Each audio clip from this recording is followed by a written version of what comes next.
లక్ష్మీం క్షీరసముద్రరాజతనయాం శ్రీరంగధామేశ్వరీం దాసీభూతసమస్తదేవవనితాం లోకైకదీపాంకురాం శ్రీమన్మందకటాక్షలబ్ధవిభవ బ్రహ్మేంద్రగంగాధరాం త్వాం త్రైలోక్యకుటుంబినీం సరసిజాం వందే ముకుందప్రియాం. వేములవాడ రాజరాజేశ్వర స్వామి వారి యొక్క క్షేత్రంలో శ్రావణ మాసాన్ని పురస్కరించుకొని ఈ శ్రావణ మాసంలో వచ్చేటువంటి 5 శుక్రవారాలు కూడా విశేషమైనటువంటి పూజలు అమ్మవారి యొక్క ప్రీత్యర్థం జరుగుతున్నాయి. విశేషించి ఈరోజు వరలక్ష్మి శుక్రవారం అంటారు.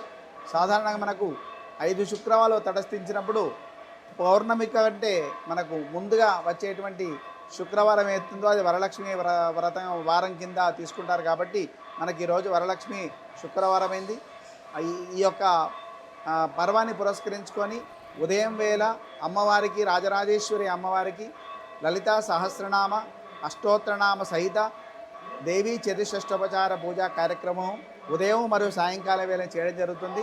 అలాగే ఈ శుక్రవారాన్ని పురస్కరించుకొని స్వామివారి యొక్క ఆలయానికి ఉపాలయమైనటువంటి మహాలక్ష్మి దేవాలయంలో సాయంకాలం వేళ ఛాయానక్త ప్రదోష పూజ, అలాగే అక్కడ కుంకుమార్చనలు ఓడి బియ్యం మొదలైనటువంటి కార్యక్రమాలన్నీ కూడా చేసుకుంటూ ఉంటారు మహిళలందరూ కూడా. అలాగే ఇక్కడ కూడా కుంకుమార్చన కార్యక్రమాలు కూడా చాలా విశేషంగా జరుగుతున్నాయి ఈరోజు. కాబట్టి ఎవరైతే అమ్మవారికి ప్రీత్యర్థం ఈ శుక్రవారాన్ని ఉపయోగించుకొని విశేషమైనటువంటి పూజలు గావిస్తారో వాళ్ళందరికీ కూడా సౌభాగ్యం సిద్ధిస్తుంది. అలాగే అమ్మవారి యొక్క కృపా కటాక్షం లభిస్తుంది. స్వస్తి.